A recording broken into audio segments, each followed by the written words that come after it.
Hello again.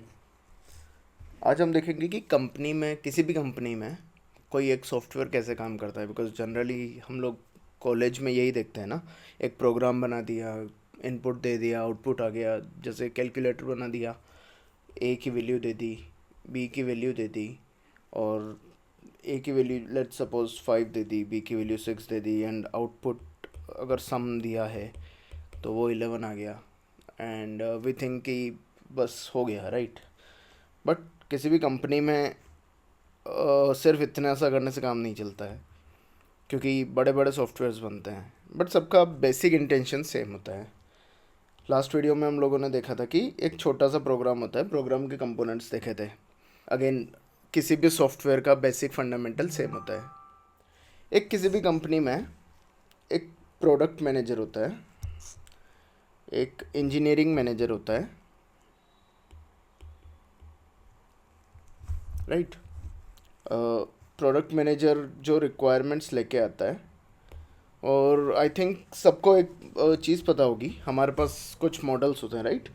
Waterfall model होता है, incremental model होता है, तो बहुत सारे मॉडल्स होते हैं। आई डोंट रिमेंबर कि कॉलेज में क्या था, पर बहुत सारे मॉडल होते हैं।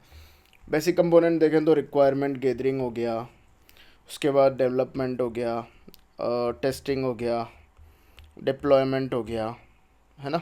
ये बेसिक कंपोनेंट है, और भी बहुत सारे होते हैं, I don't remember them.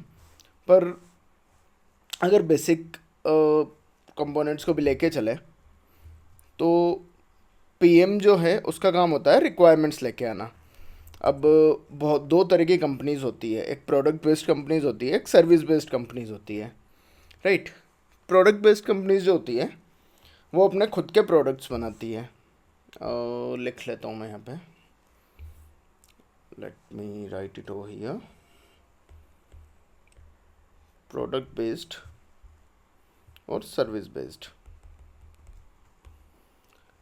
Product based companies जो होती है उनके खुद के प्रोडक्ट होते हैं। फॉर एग्ज़ाम्पल, मेटा जो है उसके प्रोडक्ट्स हो गए व्हाट्सएप, इंस्टाग्राम, फेसबुक। तो मेटा एक कंपनी है जिसके बहुत सारे प्रोडक्ट्स हैं, हम लोग ये सारे प्रोडक्ट्स यूज़ करते हैं। नाउ सर्विस कंपनी क्या होती है, जो प्रोडक्ट्स दूसरों को देती है। फॉर एग्ज़ाम्पल, हमारा जो पासपोर्ट वाला वेबसाइट है, पासपोर्ट वाला जो वेबसाइट है, और जीएसटी वाला जो वेबसाइट है, ये दोनों वेबसाइट्स हैं इंडियन गवर्नमेंट की। पर पासपोर्ट वाला जो वेबसाइट है वो टीसीएस कंपनी संभालती है।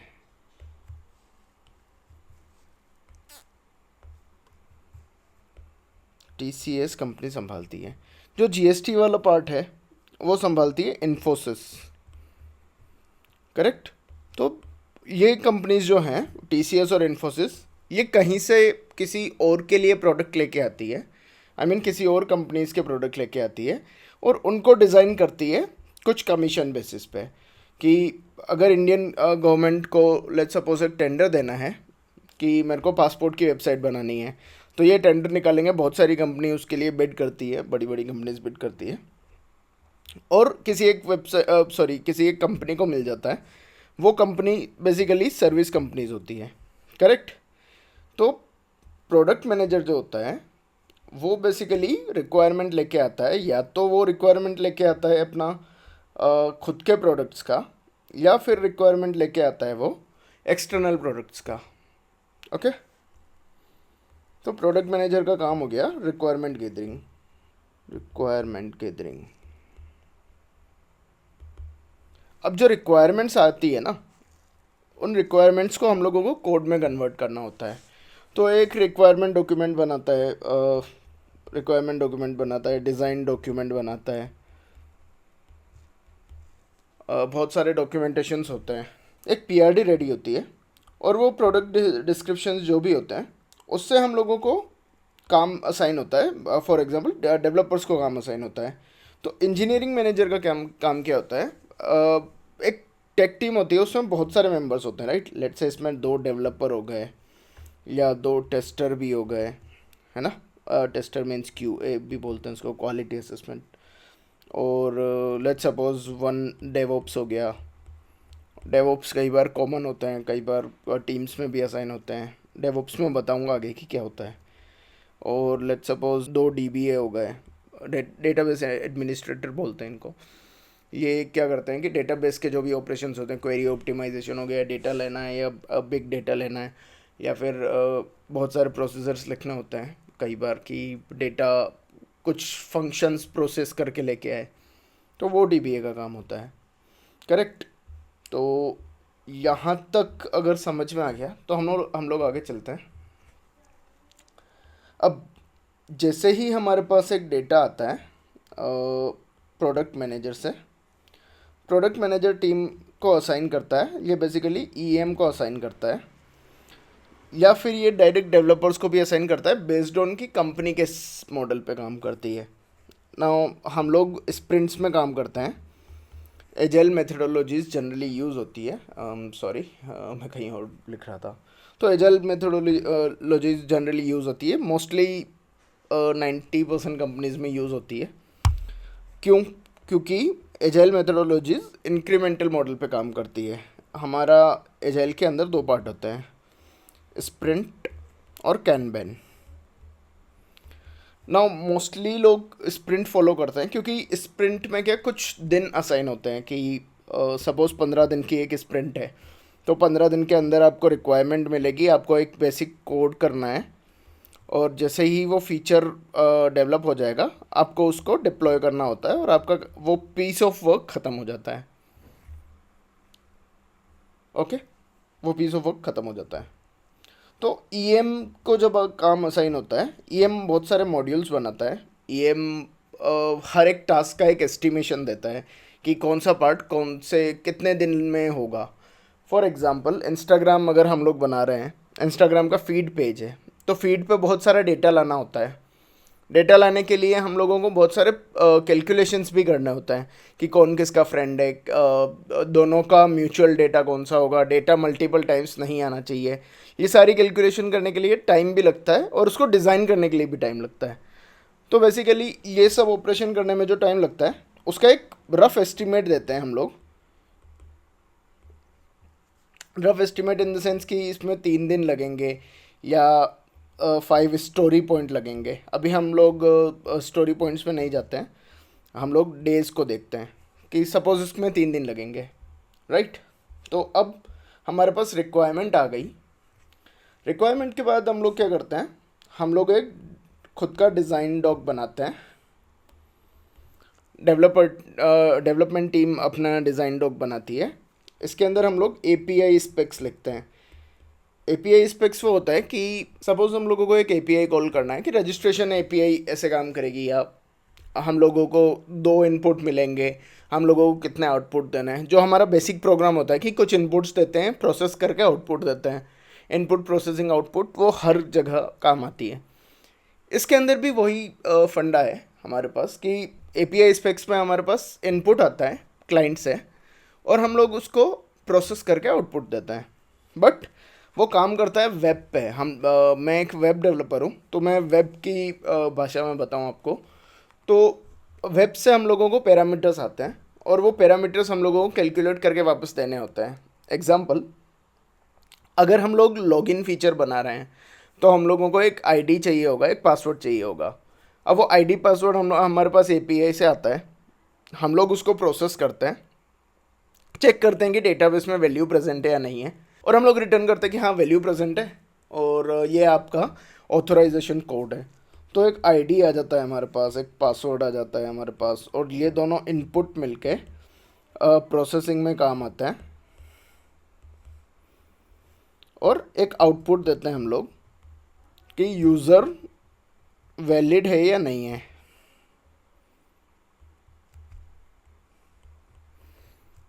ठीक है। तो एक बेसिक डिज़ाइन डॉक बनता है कि API क्या होगी, क्या पैरामीटर्स होंगे। तो हमारे पास प्रोडक्ट मैनेजर से रिक्वायरमेंट आने के बाद ये डिज़ाइन डॉक बनता है, या फिर हम लोग उसको API स्पेक भी बोल देते हैं। हम लोग API स्पेक भेजते हैं फ्रंट एंड टीम को। अगर फ्रंट एंड टीम से या मोबाइल एप्लीकेशन टीम से कोई रिक्वायरमेंट होती है, बिकॉज मैं बैकएंड डेवलपर हूँ, मैं आपको सिंपल डेटा नहीं दिखा सकता क्योंकि डेटा किसी को समझ में नहीं आएगा। तो डेटा को डिज़ाइन भी करना पड़ता है। अब जैसे सामने एक स्क्रीन दिख रही है, अगर मैं आपको यहाँ पे बहुत सारा डेटा दिखा दूँ कि कौन कौन से पिक्सल पे डॉट पड़ा हुआ है, तो आपको शायद समझ में नहीं आएगा। बट वो सारे पिक्सल जब ड्रॉ होते हैं तो आपको एक क्लियर पिक्चर दिख जाती है। करेक्ट। तो हम लोग API स्पेक भेजते हैं फ्रंट एंड या मोबाइल टीम को। मोबाइल टीम हम लोगों को बताती है कि ठीक है ये API स्पेक करेक्ट है, उनका भी वो अपने एंड से API स्पेक बनाते हैं या डिज़ाइन डॉक्यूमेंट बनाते हैं कि उन लोगों को क्या करना है। सेम टीम बैकएंड टीम भी करती है, एक अपना API स्पेक बनाती है और वो आगे फॉरवर्ड करती है। बैकएंड टीम में जैसे मैं जावा डेवलपर हूँ, जावा के साथ साथ मैं स्प्रिंग बूट पे काम करता हूँ। स्प्रिंग बूट बेसिकली एक फ्रेमवर्क है जिसके अंदर हम लोग जावा में कोड लिख सकते हैं। जावा में सिंपल प्रोग्राम्स नहीं बनाने होते हैं क्योंकि बहुत बड़ी एप्लीकेशंस होती है, सारी फाइल्स को आपस में कम्युनिकेट करना होता है, तो बहुत सारी क्लासेस होते हैं और बहुत सारी फाइल्स में बहुत सारी लाइन्स होती है। हम लोगों को कुछ नया भी बनाना होता है, कभी कुछ इम्प्रूवमेंट भी आ जाता है किसी फीचर का, तो दोनों का API स्पेक बनता है। फिर दोनों की एक डेवलपमेंट साइकिल चलती है। डेवलपमेंट साइकिल में क्या होता है, हम लोग जो भी कोड है वो लिखते हैं, उसको यूनिट टेस्ट करते हैं। अब यूनिट टेस्ट केस अगर मैं बहुत सिंपल भाषा में बताऊं तो अगर आप ऐड मेथड लिख रहे हो, उसके अंदर दो नंबर पास कर रहे हो और सपोज़ यूज़र ने नंबर की जगह एक में नाम दे दिया, तो क्या एरर यूज़र को दिखना चाहिए?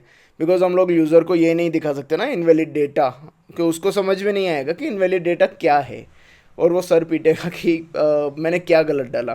तो आपको यूज़र को क्लियर बताना पड़ेगा कि आपको एक नंबर पास करना है, कुछ स्ट्रिंग या कुछ नाम पास नहीं करना है। ठीक है। सपोज़ आपने दो नंबर्स ऐड कर दिए बट आपने उसको रिटर्न दे दिया A-B, राइट। तो यहाँ पे एक ह्यूमन एरर आ गया हमारा कि हम लोगों ने करना तो सम था बट हम लोग डिफरेंस रिटर्न कर रहे हैं। ओके, डिफरेंस रिटर्न किया तो मैन्युअल एरर आ गया। तो यूनिट टेस्ट केस ये बोलता है कि अगर मैं इनपुट दूं 5 और 6 तो मेरा आंसर 11 आना चाहिए। टेस्ट में पता चल जाएगा इस मेथड से कि आंसर -1 आ रहा है।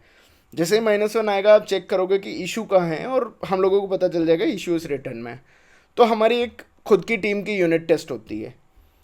डेवलपमेंट के बाद बहुत सारे एनवायरनमेंट होते हैं जहाँ पे हम लोग डिप्लॉय करते हैं। हम लोग डायरेक्ट प्रोडक्शन पे या पब्लिक के लिए डिप्लॉय नहीं कर देते हैं उसको, हम लोग डिप्लॉय करते हैं उसको टेस्ट एनवायरनमेंट पे या QA एनवायरनमेंट पे। टेस्ट और QA एनवायरनमेंट पे जाते ही हमारा बेसिक कैलकुलेशन जो है, जो हम लोग खुद कर रहे थे, अभी एक एप्लीकेशन में बदल जाता है। आपके पास एक एप्लीकेशन होती है, मोबाइल एप्लीकेशन, जो टेस्टिंग टीम के पास होती है और वो रिक्वेस्ट भेज सकती है बैकएंड को, क्योंकि हमारे पास QA एनवायरनमेंट में एक सर्वर होता है। सर्वर पे आपका बैकएंड एप्लीकेशन चल रहा होता है। तो यहाँ से आप जो भी वैल्यू पास करोगे बैकएंड से जाएगा। बैकएंड से डेटाबेस भी इसके पास होता है खुद का, तो ये डेटाबेस को भी रिक्वेस्ट भेज सकता है, वहाँ से डेटा लेके आ सकता है और वापस एप्लीकेशन को भेज सकता है। करेक्ट। तो टेस्ट एनवायरनमेंट में बेसिकली सारी टेस्टिंग हो जाती है कि सारी वैल्यू सही आ रही है या नहीं आ रही, जो डेटा दिखाना है वो आ रहा है नहीं आ रहा है, नेम फील्ड में नेम ही आ रहा है, ईमेल एड्रेस तो नहीं आ रहा है, ईमेल एड्रेस गलत तो नहीं आ रहा है, अगर अमाउंट हम लोगों को इंटीजर में देना है डबल तो नहीं आ रहा है। लेट्स से हम लोगों को $15 दिखाना है और 15.0000 दिख रहा है, तो वो थोड़ा वियर्ड लगेगा, राइट। या फिर हम लोग सेंट्स में तो नहीं दिखा रहे हैं, अगर $15 दिखाना है 15,000 तो नहीं दिखा रहे हैं, ये भी एक टेस्ट होता है। तो बहुत सारे ड्रास्टिक टेस्ट होते हैं। टेस्टिंग टीम के पास भी API स्पेक से एक स्क्रिप्ट बनती है कि उनको क्या क्या टेस्ट करना है। जब यहाँ से कंप्लीट होता है वो हमारा जाता है यहाँ पे कस्टमर या client acceptance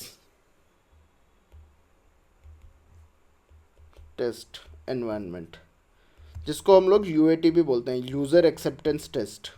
this is U not V। तो यूज़र एक्सेप्टेंस टेस्ट क्या करता है, जो हमारा क्लाइंट होता है वो भी अपने एनवायरनमेंट पे टेस्ट करता है। तो एक QA टेस्ट हो गया, या तो वो जनरली UAT QA एनवायरनमेंट पे ही करेगा, या फिर एक हमारा UAT एनवायरनमेंट होता है, इसको प्री प्रोडक्शन भी बोल सकते हैं हम लोग। कहीं पे प्री प्रोड होता है, कहीं पे स्टेजिंग होता है, कहीं पे UAT होता है। बहुत सारे नाम है इसके, पर यूएटी टेस्टिंग बेसिकली क्लाइंट करता है, वो हमारी टेस्टिंग टीम नहीं करती है। अगर ऊपर वाले एग्जांपल में समझें हम लोग, तो टीसीएस की इंटरनल टीम आपका क्यूए टेस्टिंग कर लेगी, बट जो ड्रास्टिक यूएटी होगा वो इंडियन गवर्नमेंट की टीम करेगी। वो देखेगी कि एप्लीकेशन में वैल्यूज़ इक्वल आ रही है नहीं आ रही है, जो भी वैल्यूज़ है वो सही से दिख रही है नहीं दिख रही है, या फिर उसमें कोई इशू तो नहीं है। बेसिकली अगर कोई इशू होता है तो वहाँ से वो वापस डेव टीम के पास बग रेस करके भेजते हैं, और वहाँ से जैसे ही क्लियर होता है, वहाँ से क्लियर होने के बाद हम लोगों को डिप्लॉयमेंट का ग्रीन फ्लैग मिलता है। जैसे ही डिप्लॉयमेंट का ग्रीन फ्लैग मिलता है, हम लोग इसको डिप्लॉय करते हैं सर्वर पे, और हमारा काम उस स्प्रिंट के लिए ख़त्म हो जाता है। जब हम लोगों का डिप्लॉयमेंट चल रहा होता है, बेसिकली ये साइकिल वापस रिपीट होती है ऊपर से, जहाँ पे हम लोगों को नए रिक्वायरमेंट्स मिलने शुरू हो जाते हैं। हाँ, तो बेसिकली जब ये सब चीज़ें ख़त्म हो जाती है कि हम लोगों का डिप्लॉयमेंट चल रहा है, साइमल्टेनियसली हम लोगों की ग्रूमिंग वापस होती है, और हम लोगों को रिक्वायरमेंट वापस मिलती है कि क्या क्या रिक्वायरमेंट्स है, कौन कौन से नए फीचर्स हम लोगों को ऐड करने हैं। अगर पुराने वाले में से कुछ बग्स हैं जो बहुत क्रिटिकल नहीं थे और हम लोगों को तब सॉल्व नहीं करने थे, तो वो भी हम लोगों को इस नई स्प्रिंट में मिलते हैं। ये फिर ये सर्कस वापस होता है कि हम लोगों को रिक्वायरमेंट मिलती है, हम लोगों को वापस डिप्लॉयमेंट करना पड़ता है, सॉरी डेवलपमेंट करना पड़ता है, फिर डिप्लॉयमेंट करना पड़ता है, और वो फीचर लाइव होता है। तो ये साइकिल चलती रहती है लाइफ लॉन्ग। इसमें कभी कभी कुछ इंटरेस्टिंग काम आता है कि नए फीचर या नए सॉफ्टवेयर्स बनाने पड़ते हैं, कभी कभी कुछ बोरिंग काम भी आता है कि आपको डॉक्यूमेंटेशन लिखना होता है एग्जिस्टिंग फीचर्स का, या फिर कोई पुराने बग्स सॉल्व करने होते हैं जो किसी ने छोड़ दिए थे, और क्योंकि लो प्रायोरिटी थे तो वापस हम लोगों को टाइम नहीं मिला और वो बढ़ते गए। उसको हम लोग टेक्निकल डेट्स बोलते हैं। मैंने एक वीडियो भी बना रखा है, शॉर्ट बना रखा है बेसिकली टेक डेट्स के ऊपर, तो आप जाके वो वीडियो देख सकते हैं कि टेक डेट्स होते क्या हैं और उसको कैसे सॉल्व करते हैं। तो ये बेसिक फंडा है हमारा, जहाँ पे हम लोगों को रिक्वायरमेंट मिलती है, हम लोग डेवलप करते हैं, फिर डेवलपमेंट के बाद टेस्टिंग होती है, और टेस्टिंग के बाद हम लोगों का डिप्लॉयमेंट हो जाता है फाइनली, और क्लाइंट उसको लाइव देख सकता है। तो किसी भी एप्लीकेशन में, किसी भी लैंग्वेज में ये स्टेप्स कॉमन होती है। हाँ, कई बार हम लोगों को टेस्टिंग स्किप करनी पड़ती है क्योंकि बहुत ज़्यादा क्रिटिकल फीचर आता है और हम लोगों को इंस्टेंटली देना होता है, तो टेस्टिंग हम लोग मिनिमल रखते हैं, और बाद में डिप्लॉयमेंट करने के बाद में हम लोग टेस्ट करते हैं। कई बार ये होता है, कई बार पूरी मिस भी हो जाती है क्योंकि बहुत छोटा फीचर होता है, बट जनरली हम लोगों के पास एक टेस्ट केस हम लोगों के पास एक ऑटोमेशन टेस्ट केस होता है, आई मीन क्यूए टीम के पास एक ऑटोमेशन टेस्ट केस होता है। उससे वो ये पता लगाते हैं कि एग्जिस्टिंग कोई फीचर तो नहीं टूट गया है। हम लोग बेसिकली उसको बोलते हैं फीचर फटना। तो अगर हम लोगों का कोई एग्जिस्टिंग फीचर फट गया है तो बेसिकली हम लोगों ने कोड ही गलत लिखा है। हमारा काम ये होना चाहिए कि नया हम लोग जो भी लिखें उससे पुराने फीचर पे अफेक्ट ना हो। ये बेसिक स्टेप्स हैं किसी भी कंपनी में सॉफ्टवेयर डेवलपमेंट की। अब इसमें अगर कोई क्वेश्चंस आता है तो I hope we are meeting in the next video, या फिर आप इसमें कमेंट कर सकते हैं, इंस्टाग्राम पर मुझे फॉलो करके डीएम कर सकते हैं। Okay, till then, good bye.